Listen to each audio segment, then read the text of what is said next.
Continuação à leitura da Paciente Silenciosa. Estamos na quarta parte, capítulo 8. A casa estava escura quando nos aproximamos. É aqui, avisou Paul. Vem comigo. Havia uma escada de ferro do lado de fora da casa. Fomos até ela. A lama estava congelada, dura, formando esculturas de sulcos e ondas. Sem me esperar, Paul começou a subir. Ficava mais e mais frio, e eu me perguntava se tinha sido uma boa ideia. Fui atrás dele e agarrei o primeiro degrau, gelado e escorregadio. Estava coberto por uma espécie de trepadeira, talvez. Fui subindo, degrau por degrau. Cheguei ao topo, meus dedos estavam dormentes, e o vento castigava o meu rosto. Passei para o telhado. Paul me esperava com um sorriso empolgado, parecendo um adolescente. Um fio de lua brilhava acima de nós. O resto era escuridão. De repente, Paul se precipitou na minha direção com uma expressão estranha. Tive uma reação de pânico ao ver seu braço estendido para mim e desviei, mas ele me agarrou. Por um momento de absoluto terror, achei que Paul ia me jogar lá de cima. Mas o que ele fez foi me puxar em sua direção. Você está muito na beirada. Fica aqui no meio. É mais seguro. Concordei, recobrando o fôlego. Mas que ideia idiota. Eu não me sentia nem um pouco seguro perto de Paul.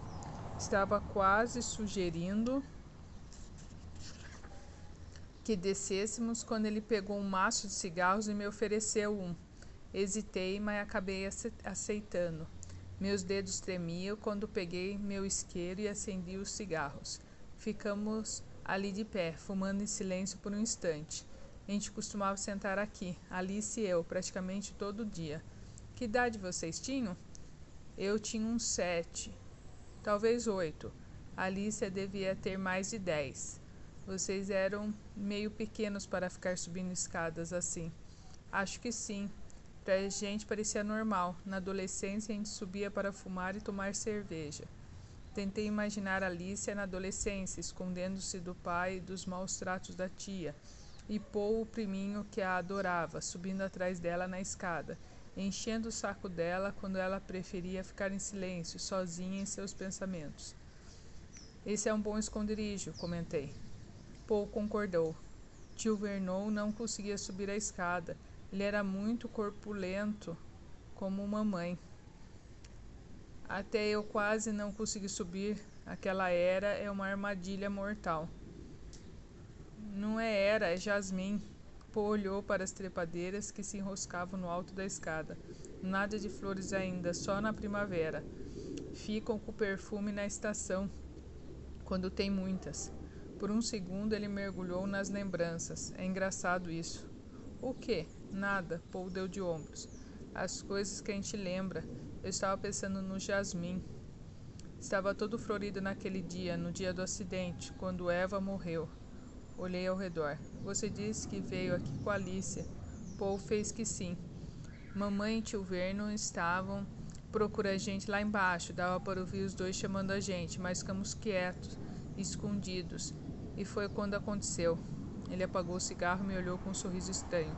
Por isso eu trouxe você aqui, para você ver a cena do crime. Crime?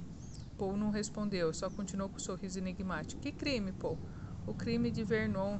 Tio Vernon não era um bom sujeito, sabe? Não era mesmo. O que você quer dizer com isso? Foi quando ele fez. Fez o quê? Foi quando ele matou a Alicia. Fiquei encarando Paul, sem acreditar no que tinha ouvido. Matou a Alicia? Como assim? Paul apontou para o chão lá embaixo. Tio Vernon estava lá embaixo com mamãe. Bêbado. Mamãe tentava fazer com que ele entrasse de novo, mas ele não saía de lá e ficava chamando Alice. Estava furioso com ela. Ele estava morrendo de raiva. Porque ela estava se escondendo? Mas Alice era uma criança. A mãe dela tinha acabado de morrer. Tio Vernon era um sujeito cruel e desgraçado. A única pessoa com que ele se importava era a tia Eva. Acho que foi por isso que ele disse o que disse. Disse o quê? Eu estava perdendo a paciência, mas não estou entendendo aonde você quer chegar. O que aconteceu? Vernon não parava de dizer que amava Eva, que não podia viver sem ela. Ele ficava repetindo: minha garota, minha pobre menina, minha Eva, por que ela foi morrer? Por que tinha que ser ela? Por que Alicia não morreu no lugar dela? Carey Paul por um segundo perplexo. Não tinha certeza se tinha entendido direito. Por que Alicia não morreu no lugar dela? Foi o que ele disse. E ela ouviu, sim, e sussurrou para mim. Eu jamais vou me esquecer disso. Ele me matou. Papai acabou de me matar. Eu continuava olhando para Paul, sem palavras. Sinos começaram a repicar na minha cabeça, retinindo, reverberando. Era assim que eu estava procurando. Eu tinha encontrado a peça que faltava no quebra-cabeça finalmente, ali, num telhado em Cambridge.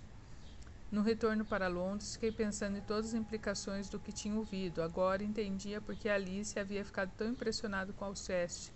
Assim como Admeto havia condenado Alceste a morrer, Vernon Rose tinha condenado psiquicamente sua filha a morrer.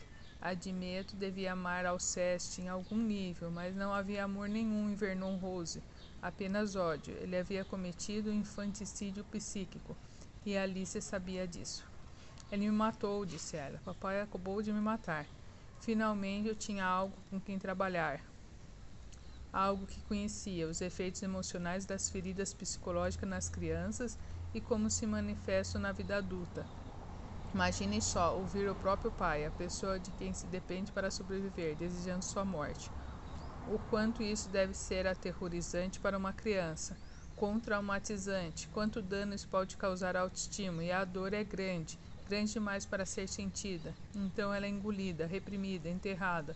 Com o tempo, perde-se o contato com as origens do trauma, desassocia-se das raízes da causa, e ele é esquecido. Mas um dia toda a dor e a raiva vêm à tona numa explosão, como um dragão expelindo fogo que se forma em sua barriga, e pega-se uma arma. A raiva não é direcionada ao pai, que já morreu e está esquecida, fora de alcance, mas ao marido, o homem que tomou o lugar dele, que amava e com quem se dividia a cama. Então são dados 5 tiros na cabeça dele, sem que sequer saiba o motivo. O trem atravessava a noite em direção a Londres. Finalmente pensei, finalmente eu sabia como chegar até ela. Agora podíamos começar. Terminando o capítulo 8 da quarta parte, amanhã o capítulo 9. Obrigado por assistir e até amanhã.